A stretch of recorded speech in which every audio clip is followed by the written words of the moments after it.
میں یونیورس میں ایک سے دو خدا، یہ بھی شرک ہے۔ اللہ کو نہیں ماننا، انکار کرنا، یہ بھی شرک ہے، یعنی کفر کہتے ہیں اس کو۔ اسی طرح اللہ کے علاوہ دوسروں میں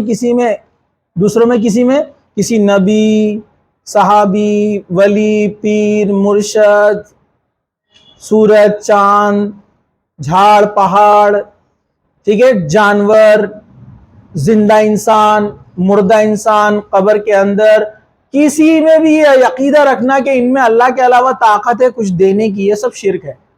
اور اللہ کے علاوہ ان کے سامنے جھکنا اور ان سے مانگنا بھی شرک ہے۔ یہ تمام چیزیں شرک میں آتی ہیں۔ تو اللہ تعالیٰ نے کیا کہا؟ چلیے، اللہ تشرک بہ شیئا، اللہ کے ساتھ کسی کو شریک مت ٹھہراؤ۔ اللہ تعالیٰ نے سب سے پہلا تاکیدی حکم جو اس میں دیا ہے کہ کسی کو بھی اللہ کے ساتھ شرک مت کیجیے، شریک مت کیجیے۔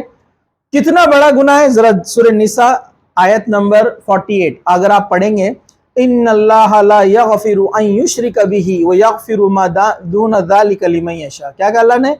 اگر اللہ چاہے گا تو شرک کے علاوہ جو دوسرے گناہ ہیں چاہے تو معاف کر دے گا، شرک کی کبھی معافی نہیں ہے۔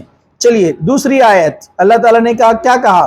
ان اللہ لا یغفر ان یشرک بہ ویغفر ما دون ذلک لمن یشاء ومن یشرک باللہ فقد ضل ضلالا بعیدا۔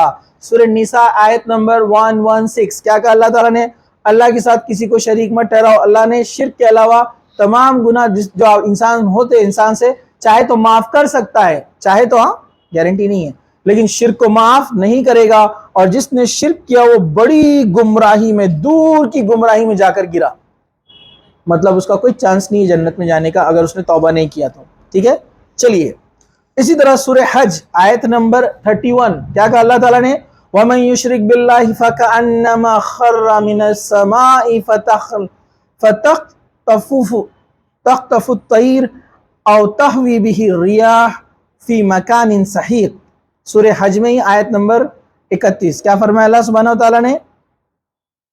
اور جو کوئی اللہ کے ساتھ شریک کرے تو اس کی مثال ایسی ہے جیسے وہ آسمان سے گر پڑا ہو، آسمان سے کسی کو اٹھا کر پھینک دیا گیا ہو، اس کی مثال ایسی ہے۔ اور پرندے اسے اچک لے گئے، ابھی گرا بھی نہیں تو پرندے اس کو اٹھا کر لے کر چلے گئے، ٹھیک ہے، اسے اچک لے گئے، اور اس کے بعد وہ اسے نوچ کھائے یا آندھی اسے اڑا کر کہیں دور پھینک دے۔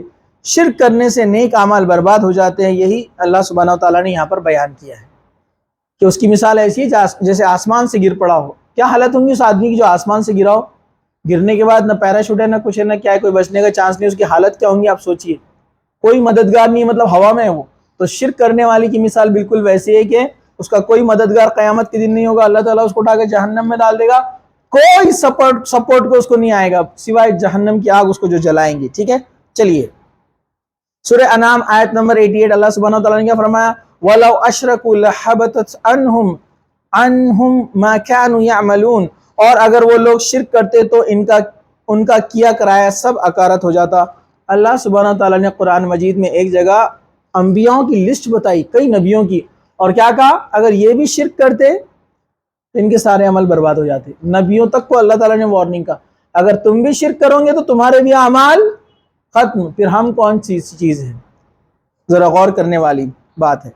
اسی طرح اللہ سبحانہ وتعالیٰ نے جو ہے اس بات کو بیان کیا سورہ مائدہ کے اندر، اِنَّهُ مَن يُشْرِكْ بِاللَّهِ فَقَدْ حَرَّمَ اللَّهُ عَلَيْهِ الْجَنَّةَ وَمَأْوَاهُ النَّارُ وَمَا لِلظَّالِمِينَ مِنْ أَنصَارٍ۔ جس کسی نے اللہ کے ساتھ شرک کیا اس پر جنت حرام ہے، وہ جنت میں کبھی انٹر نہیں ہو سکتا ہے، نیور نیور نیور۔ وَمَا هُوَ النَّارُ، اس کا ٹھکانہ کیا ہے؟ آگ، جہنم۔ اور ایسے ظالموں کی مدد کے لیے قیامت کے دن کوئی نہیں آئے گا۔ حضرت ابو ہریرہ رضی اللہ عنہ، اس حدیث سے آپ سمجھیے شرک کتنا بڑا گناہ ہے اللہ کے نزدیک۔ حضرت ابو ہریرہ رضی اللہ عنہ فرماتے ہیں، اللہ تشرک باللہ شیئا وَإِن قَطِعْتُ أَوْ حُرِّقْتَ۔ ایک اور حدیث میں کہ اللہ کے رسول صلی اللہ علیہ وسلم نے فرمایا، تمہیں اگر جلا دیا جائے زندہ یا تمہارے ٹکڑے ٹکڑے کر دیے جائے، حرقتا کہتے ہیں کسی انسان کو ٹکڑے ٹکڑے کر کے قتل کرنا، کہا کہ تمہارے جسم کے ٹکڑے ٹکڑے بھی کر دیے جائے، شرک مت کرنا، کیونکہ انسان